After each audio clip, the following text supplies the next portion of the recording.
बिस्मिल्लाहिर्रहमानिर्रहीम।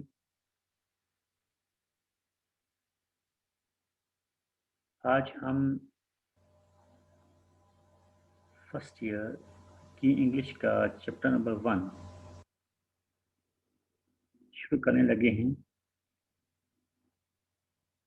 चैप्टर का टाइटल है रिस्पॉन्सिबिलिटीज ऑफ यूथ, नौजवानों की जिम्मेदारियां। ये चैप्टर बुनियादी तौर पर कायद आज़म मोहम्मद अली जिन्ना की एक स्पीच है जो उन्होंने एक यूनिवर्सिटी कन्वोकेशन में की, और इसमें क्योंकि ज़्यादातर ऑडियंस लिसनर सामीन जो हैं वो तलबा थे, तो कायद-ए-आज़म ने तलबा ही को मुखातब किया, उनको पाकिस्तान के आगाज़ में जो मसाइल थे उनसे रोशनास करवाया, और चैप्टर के बाकी हिस्से में तलबा की जिम्मेदारियों को उजागर किया। Okay, let us start it from the beginning, from the first line, please. Mr. Chancellor, ladies and gentlemen, when I was approached by the Vice Chancellor with a request to deliver the convocation address, I made it clear to him that there were so many calls on me that I could not possibly prepare a formal convocation address on an academic level with regard to the great subjects with which university deals, such as arts, history, philosophy, science, law, and so on.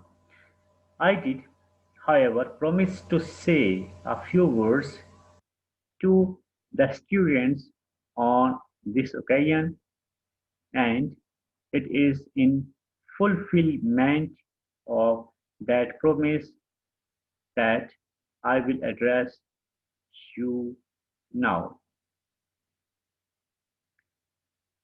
Mr. Chancellor, ladies and gentlemen, when I was approached by the Vice Chancellor, कहते हैं कायद आज़म कि जब मुझे vice chancellor साहब ने मुझसे रब्ता किया और कन्वोकेशन पर एक स्पीच डिलीवर करने को कहा, I made it clear to him, तो मैंने ये बात उन पर वाज़ेह कर दी that there were so many calls on me, कि मेरे ऊपर बेशुमार जिम्मेदारियां हैं, that I could not possibly prepare a formal convocation address on an academic level. तो मैं एक फॉर्मल जो एड्रेस है, एक फॉर्मल जो तकरीर है जो ख़ास तौर पर कन्वोकेशन पे की जाती है और वो एकेडमिक लेवल की होती है, वो मेरे बस की बात नहीं है, क्योंकि वो स्पीच नॉर्मली उन सब्जेक्ट्स से ताल्लुक़ रखती है जो यूनिवर्सिटी पढ़ाती है, खासतौर पर arts, history, philosophy, science, law या इस तरह के और subject. I did however promise to say a few words, कहते हैं लेकिन मैंने ये प्रॉमिस किया कि मैं तलबा से चंद अल्फाज का तबादला करूँगा। It is in fulfillment of that promise اب جو میں اسٹیج پہ کھڑا ہوں میں صرف اس وعدے کو نبھا رہا ہوں that I will address you now میں جو آپ سے مخاطب ہوں. First of all, let me thank the Vice Chancellor for the flattering terms in which he referred to me. تو سب سے پہلے میں وائس چانسلر صاحب کا شکر گزار ہوں جنہوں نے میرا اتنا شاندار تعارف کرایا. Mister vice chancellor, whatever I am and whatever I have been able to do, mister vice chancellor, جو کچھ بھی میں ہوں یا جو کچھ بھی میں کرنے کے قابل ہوں, I have done it merely as a measure of duty. تو میں نے اسے ایک فرض کے طور پر نبھایا ہے, فرض کے طور پر کیا ہے, which is incumbent upon every Muslim to serve his people honestly and selflessly. اور یہ ہر مسلمان کا فرض ہے کہ وہ لوگوں کی خدمت کرے ایمانداری کے ساتھ اور بے غرضی کے ساتھ. In addressing you, آپ سے خطاب کرتے ہوئے, I am not here speaking to you as head of the state. میں آپ سے اس ملک کے سربراہ کے طور پر مخاطب نہیں ہوں, but as a friend, بلکہ ایک دوست کے طور پر, and as one who has always held you in affection.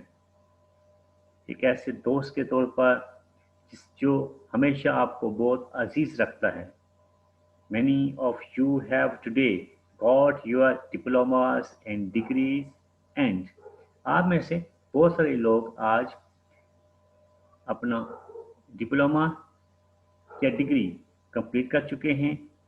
I congratulate you, میں آپ سب کو مبارکباد دیتا ہوں. Just as you have won the laurels in your university, جیسے کہ آپ نے یہ ایوارڈ لیا ہے, یہ ڈگری لی ہے اس یونیورسٹی سے, and qualified yourselves, اپنے آپ کو کوالیفائی کیا. So I wish you all success in the wider and larger world that you will enter. میں آپ کو آنے والے جو آپ کا زمانہ ہے, آنے والے جو آپ کے سامنے وقت ہے, اس میں بھی سکسیس کی آپ کو نیک خواہشات دیتا ہوں. Many of you have come to the end of your scholastic career and stand at the threshold of life. آپ میں سے بہت سارے لوگ اپنے تعلیمی کیریئر کو یہاں خیر آباد کہیں گے اور پریکٹیکل لائف کی دہلیز پہ کھڑے ہوں گے. Unlike your predecessors, آپ کے پیش رو کے برخلاف, you fortunately leave this university, آپ خوش قسمتی سے یونیورسٹی کو اس وقت چھوڑ رہے ہیں to enter life under a sovereign independent state of your own. اب یونیورسٹی کو اس وقت چھوڑ کے پریکٹیکل زندگی میں داخل ہو رہے ہیں جب کہ آپ کے پاس ایک آزاد خود مختار اپنی ریاست ہے. It is necessary that you and your other fellow students fully understand the implications of the revolutionary change that took place on the birth of Pakistan. It is necessary, یہ لازمی ہے, that you and your other fellow students, آپ اور باقی طلباء, fully understand, مکمل طور پر سمجھیں, the implication, مثمرات of the revolutionary change, اس انقلابی تبدیلی کی, that took place on the birth of Pakistan, جو پاکستان کی پیدائش کے وقت واقعہ ہوئی. یہ پاکستان کی پیدائش کے وقت جو تبدیلی واقعہ ہوئی, اور اس تبدیلی کے مثمرات کیا تھے, اس کی امپلیکیشن کیا تھی, وہ لازمی ہے کہ آپ لوگ اس سے آگاہ رہیں. We have broken the shackles of slavery, ہم نے غلامی کی جو زنجیریں ہیں ان کو توڑ دیا. We are now a free people, اب ہم آزاد لوگ ہیں. اور state is our own state, اب یہ state جو ہے, اب یہ ملک ہے, یہ ہمارا اپنا ملک ہے. اور government is our own government, یہ حکومت ہماری اپنی حکومت ہے. Of the people, लोगों की, responsible to the people of state, और ये हुकूमत रिस्पॉन्सिबल है अपने अवाम की, and working for the good of the state, और ये काम करती है स्टेट की भलाई के लिए। फ्रीडम, आज़ादी का हरगिज़ ये मतलब नहीं कि आपके पास कोई लाइसेंस मिल गया आपको। It does not mean that you can now behave just as you please. इसके मानी हरगिज़ ये नहीं कि आप जैसे चाहें वैसे बिहेव करें, and do what you like, या आप जो चाहें वो करें, irrespective of the interest of the other people, कतः नज़र इसके कि बाकी लोगों का फ़ायदा या इंटरेस्ट क्या है, और ऑफ द स्टेट या स्टेट की इंटरेस्ट क्या है। यानी आज़ादी के मानी हरगिज़ ये नहीं है कि आप स्टेट की इंटरेस्ट या लोगों की भलाई को भूल के आप जो चाहें वो करते फिरें। A great responsibility rests on you, and on the contrary, now more than ever. A great responsibility, एक बहुत बड़ी जिम्मेदारी, रेस्ट ऑन यू, आप आपके कंधों पर आ गई है, एंड ऑन द कंट्ररी, कतः नजर इसके इसके बरखिलाफ, नाउ मोर देन एवर, अब ये जिम्मेदारी पहले से बढ़ के है। It is necessary for us to work as a united and discipline nation. अब ये ज़रूरी हो गया है कि हम सब मुत्तहिद होके एक मुनज़्ज़म कौम के तौर पर काम करें। What is now required of us all, अब हम सब लोगों से किस चीज़ का तकाजा किया जा रहा है? इज कंस्ट्रक्टिव स्पिरिट, कि हमारे पास एक तामीरी सोच हो, एक तामीरी जज्बा हो, एक कंस्ट्रक्टिव जो इमोशन है वो होना चाहिए। And now and not the militant spirit of the days when we were fighting for our freedom, ना कि एक जंगजुआना, एक मुहिम जू वाला स्पिरिट जो कि दरकार था हमें आज़ादी हासिल करने के वक्त, आज़ादी की जंग लड़ने के लिए जो हमें स्पिरिट चाहिए था, जो हमें जज्बा चाहिए था, अब वो जज्बा हमें रिक्वायर्ड नहीं है, उसकी अब हमें ज़रूरत नहीं है। It is far more difficult to construct than to have a militant spirit for the attainment of freedom. It is far more difficult, ये ज़्यादा मुश्किल है टू कंस्ट्रक्ट, कि आप तामीर करें किसी चीज़ की तामीर ज़्यादा मुश्किल है than to have a militant spirit for the attainment of freedom, बानिस्बत उस जज्बे के, एक जंगजू वाले जज्बे के जो आज़ादी को हासिल करने के लिए हमें चाहिए होता है। वो जज्बा जो आज़ादी के लिए चाहिए होता है, वो जज्बा जो तब्दीली के लिए चाहिए होता है, वो निस्बतन बहुत आसान है। लेकिन इस जज्बे को आप उस वक्त छोड़ देते हैं जब वो आज़ादी आपको मिल जाती है।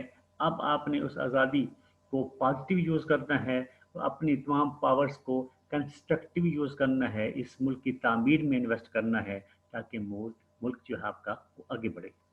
It is easier to go to jail और fight for freedom than to run a government. It is easier to go to jail, तो जेलों में जाना ज़्यादा आसान है, जेलों में जाना ज़्यादा आसान है, और फाइट फॉर फ्रीडम, आज़ादी के लिए लड़ना भी बहुत आसान है, than to run a government, बानिस्बत इसके कि आप हुकूमत चला रहे हों। हुकूमत चलाना ज़्यादा मुश्किल है बानिस्बत जंग लड़ने के या जेल में जाने के। Let me tell you something of the difficulties that we have overcome. Let me tell you something. मुझे आपको चंद चीज़ें बताने का मौका दें, चंद चीज़ें आपसे शेयर करने की इजाज़त दें। द डिफ़िकल्टीज़, वो मसाइल, वो मुसीबतें दैट वी हैव ओवरकम, जिन पे हमने काबू पाया, जिनको हमने ओवरकम किया, एंड ऑफ द डेंजर्स, और वो खतरा दैट स्टिल लाई अहेड, जो अभी तक हमारे सामने मौजूद हैं। fought it in their desire to prevent the establishment of Pakistan. Our enemies turned their attention. हमारे दुश्मनों ने जब पाकिस्तान को बनने से रोकने में नाकाम हुए, जब हमारे दुश्मन पाकिस्तान को बनने से रोकने में नाकाम हुए, enemies turned their attention to finding ways, तो उन्होंने अपनी अटेंशन डाइवर्ट की, अटेंशन चेंज की और नए रास्ते, नए तरीके ढूंढने की कोशिश की, and means to weaken and destroy us, और वो ज़राए ढूंढे जिससे वो हमें कमज़ोर कर सकें और हमें तबाह कर सकें, डिस्ट्रॉय कर सकें.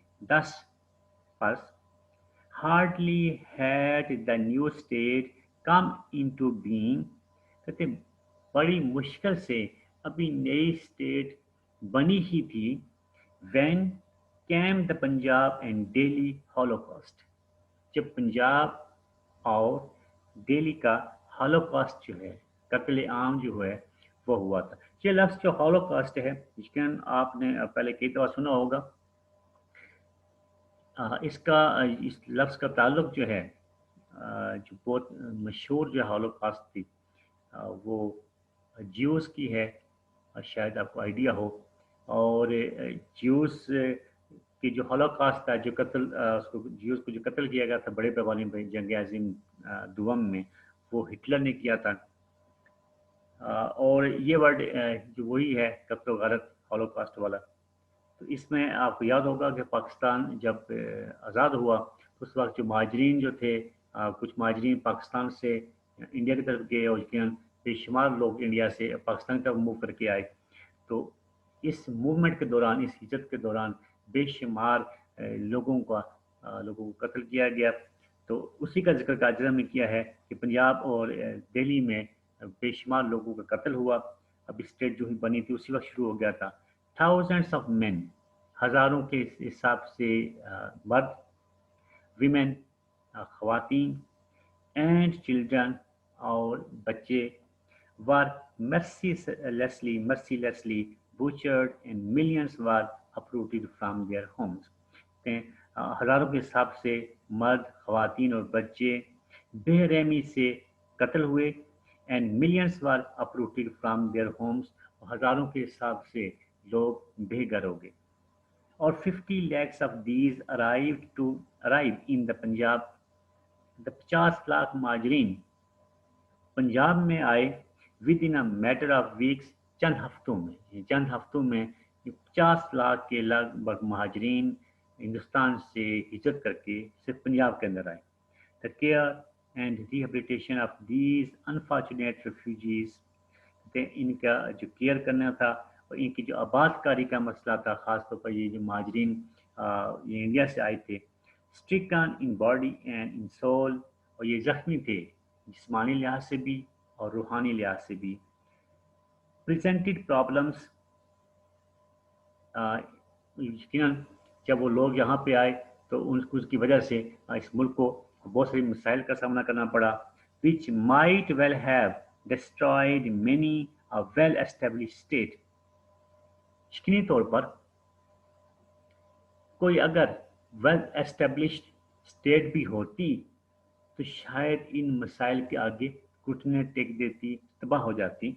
But those of our enemies who had hoped to kill Pakistan at its very inception by these means, लेकिन हमारे वो दुश्मन जो ये उम्मीद लगाए रखे थे, जो इस उम्मीद में थे कि पाकिस्तान के बनने के साथ ही उसको तबाह कर दिया जाएगा, उन्हें शदीद मायूसी हुई. Now only has Pakistan survived, not only has Pakistan survived the shock of that upheaval, इस जो शॉक हुआ, ये जो तूफान आया, इसके शॉक को न सिर्फ पाकिस्तान ने बर्दाश्त किया, but also it has emerge stronger, बल्कि पाकिस्तान पहले से ज़्यादा बेहतर और मजबूत बन के सामने आया. More chastened and better equipped than ever, वो पाकिस्तान पहले से ज़्यादा मॉडरेट हुआ, and better equipped than ever, वो पहले से ज़्यादा मुसल्लह हुआ. اب یہاں پر دو تین چیزیں جو بڑی اہم ہیں، وہ آج تک بھی شاید ہمارے مخالفین جو ہے پاکستان کے اس ٹیکنیک کو یوز کر رہے ہیں۔ ایک تو یہ کہ آپ نے اگر کسی اسٹیٹ کی اکانومی تباہ کرنی ہو تو اس کی ایک ٹیکنیک یہ ہے کہ آپ میکسیمم لوگوں کو کمپیل کریں کہ وہ یہاں سے ہجرت کر کے اس اسٹیٹ میں داخل ہوں جس کی آپ اکانومی تباہ کرنا چاہتے ہیں۔ شاید آپ کو ریسنٹلی پتہ ہو کہ یہ شام کی جنگ ہوئی تھی، یہاں پہ جنگ کی وجہ سے، خانہ جنگی کی وجہ سے بے شمار لوگ جو ہیں وہ یورپ کی طرف موو کر کے گئے تاکہ وہ اس جنگ سے بچیں، اور یورپین اسٹیٹس جو اپنے آپ کو بڑے سویلائزڈ اور بہت ایڈوانس اسٹیٹ سمجھتی ہیں، انہوں نے ان ریفیوجیز کو ایکسیپٹ کرنے سے انکار کر دیا، اور اس کی ایک بڑی وجہ جو انہوں نے بتائی وہ یہ تھی کہ ہماری اکانومی جو ہے وہ ان مہاجروں کے بوجھ کو جو سہار نہیں سکتی، ان کو افورڈ نہیں کر سکتی۔ آپ اسی پوائنٹ آف ویو کو آپ دوبارہ چیک کریں جو کاجزم نے کہا، وہ ایگزیکٹلی یہی کہہ رہے ہیں کہ یہ ہندوؤں کی ایک پراپر چال تھی، انہیں جان بوجھ کے بے شمار مسلمانوں کو تنگ کیا اور مجبور کیا کہ وہ ہندوستان چھوڑ کے پاکستان کی طرف آئیں۔ بیسیکلی ہرگز یہ نہیں چاہتے تھے کہ مسلمانوں کا بھلا ہو، وہ چاہتے یہ تھے کہ پاکستان کی اکانومی تباہ ہو، وہ ان لوگوں کو برداشت نہ کر سکیں، اور رزلٹ یہ ہوگا کہ پاکستان شروع سے ہی یہ ہے نا وہ تباہ ہو جائے گا اور واپس ہندوستان میں شامل ہو جائے گا۔ جو ان کی خواہش پوری نہیں ہو سکی، وہ قائد نے کہا کہ ہمارے دشمن نے بڑی کوشش کی، لیکن اس کے باوجود ان کی یہ دیرینہ خواہش تھی پاکستان کو تباہ کرنے والی، وہ کسی جگہ پر نہ پہنچ سکی۔ Next paragraph please, page 3، last paragraph.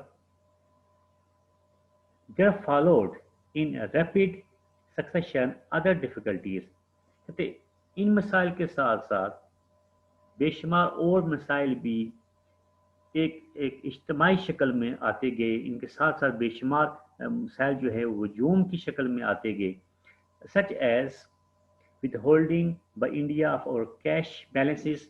اس پر انڈیا نے پاکستان کے حصے کا جو کیش تھا، جو پرائس تھی، پیسے جو تھے آنے تھے، وہ بھی اس نے روک لیے۔ اور شیئر آف ملٹری اکوپمنٹ، ہمارا جو فوجی ساز و سامان ہمیں ملنا تھا، پاکستان کا جو ملنا تھا، وہ بھی انڈیا نے نہیں دیا۔ اینڈ لیٹلی، اور بعد the institution of an almost complete economic blockade of your province, اور ایک اور کام کیا کہ انہوں نے پروونس جو ہے خاص طور پر جو پنجاب کا، اس کا انہوں نے معاشی بلاکیڈ کیا، معاشی طور پر اس کا محاصرہ کیا، اور کوشش کیا کہ کوئی بھی چیز انڈیا سے موو کر کے پاکستان کی طرف ہی، پاکستانی جو پنجاب ہے اس میں داخل نہ ہو، تاکہ یہ لوگ مجبور ہو کے واپس سے انڈیا میں شامل ہونے کی کوشش کریں۔ I have no doubt that all right-thinking men in the Indian Dominion people deplore these happenings, and I'm sure the attitude of the mind that has been responsible for them will change, but it is essential that you should take note of these developments. I have no doubt، کہتے ہیں مجھے اس میں کوئی شک نہیں، that all right thinking men in the Indian domain، کہتے ہیں جو انڈیا کی سائڈ کے اوپر یہ ایک علاقے کی طرف جو لوگ بہتر سوچ رکھنے والے ہیں، ڈپلورڈ دیز ہیپننگس، وہ انہوں نے ان تمام ہیپننگس کو، ان تمام واقعات کو ناپسند کیا۔ And I am sure the attitude of the mind, کہ یہ جو سوچ ہے لوگوں کی، that has been responsible for them will change, جو ان تمام واقعات کے ریسپانسبل ہے، یقیناً وہ بھی چینج ہوگی، but it is essential that، لیکن یہ ضروری ہے that you should take note of these developments، لیکن یہ ضروری ہے کہ آپ کو ان ڈیولپمنٹس کا پتہ ہونا چاہیے، تاکہ آپ آئندہ آنے والے وقت میں بہتر فیصلے کر سکیں، تاکہ آپ کو پتہ ہونا چاہیے کہ آپ کا دشمن کس نوعیت کا ہے، کیا آپ کے لیے ممکن ہے کہ آپ اس کے ساتھ دوستی کریں، اور اگر کریں تو کس حد تک جائیں۔ they stress the importance of continued vigilance on our part. कहते हैं ये तमाम जो डेवलपमेंट हैं, ये तमाम जो एक्टिविटीज़ हैं जो ऑन देयर पार्ट, ये तमाम चीज़ें इस चीज़ की मुतकाज़ी हैं, ये आपसे ये डिमांड करती हैं, आपसे ये तकाज़ा करती हैं कि आप अपने तौर पर विजिलेंट रहें, होशियार रहें, चौकस रहें। Your main occupation should be in fairness to yourselves. आपका आपकी जो पहली ज़िम्मेदारी है, ये आपकी जो सबसे अहम ज़िम्मेदारी ये है कि आप अपने साथ फेयर हों। In fairness to your parents, आप अपने वालिदैन के साथ फेयर हों, and indeed in fairness to the state, और आप अपनी स्टेट के साथ फेयर हों। ये बेसिकली ये तमाम जो हालात हैं ये आपसे तकाजा करते हैं कि आप उन तमाम चीज़ों का जवाब कैसे दें कि आप अपने साथ, अपने पेरेंट्स के साथ और अपनी स्टेट के साथ फेयरनेस शो करें, अपने मकसद के साथ फेयरनेस शो करें, ताकि ये स्टेट आप कलेक्टिवली डेवलप हो और आपके दुश्मन जो हैं वो इधर मूव ना कर सकें, इसके खिलाफ कोई साजिश ना कर सकें। To devote your attention solely to your studies, आपको चाहिए कि आप अपनी अटेंशन को मुकम्मल तौर पर अपनी स्टडीज पर लगा दें, उसको फोकस करें। इट इज़ ओनली दस that you can equip your self, कहते सिर्फ ये वाहिद तरीका है जिससे आप अपने आप को मुसल्ला कर सकते हैं, तैयार कर सकते हैं for the battle of life, जिंदगी की जंग के लिए, that lies ahead of you, और ये जिंदगी की जंग आपके बिल्कुल सामने खड़ी है। Only thus will you be an asset and a source of strength and of pride for your state, कहते इसी सूरत में आप इस मुल्क के लिए एक सरमाया होंगे, एसेट होंगे, एंड सोर्स ऑफ स्ट्रेंथ, इस मुल्क की आप ताकत होंगे, and of pride to your state, और इसी सूरत में आप इस मुल्क के लिए फख्र बनेंगे। ओनली दस can you assist it in solving the great social and economic problems that confront it and enable it to reach its destined goal among the most progressive and strongest nation of the world. इसी सूरत में आप assist कर सकते हैं, help कर सकते हैं इस मुल्क के मसाइल को, जो माशी मसाइल हैं उनको हल करने में इस मुल्क को आप सपोर्ट कर सकते हैं, enable it to reach its destined goal, और आप इस मुल्क को इसकी मंजिल तक लेके जाएंगे जो इसने तय कर रखी है। Among the most progressive and strongest nation of the world, बाकी जो जो स्ट्रांग नेशन हैं, जो प्रोग्रेसिव नेशन है दुनिया में, उन नेशन के साथ साथ आप अपने मुल्क को भी वहाँ लेके जाएंगे जहाँ पे ये प्रोग्रेसिव नेशन पहुँची हैं। और इसकी जो जो तरीकाकार है, जो इसका बेसिक पाथ है, वो यही है कि आप स्टडीज़ के साथ फेयर हों, आप अपने साथ, स्टेट के साथ, पेरेंट्स के साथ फेयर हों, जो जिम्मेदारी आपके पास है आप उसे निभाएं। इसी सूरत में आप स्टेट को स्ट्रेंथन करेंगे और आप इसको, इसकी जो मंजिल है इसकी, जिस मुल्क की जहाँ इसको होना चाहिए, बाकी तरक्की याफ्ता मुल्कों की सफ में होना चाहिए, आप तब ही उसे वहाँ पहुँचा सकते हैं जब आप एग्जैक्टली वो काम करेंगे जो आपकी जिम्मेदारी है। बाकी चैप्टर इंशाल्लाह हम कल से शुरू करेंगे। Thank you very much. अल्लाह हाफिज़।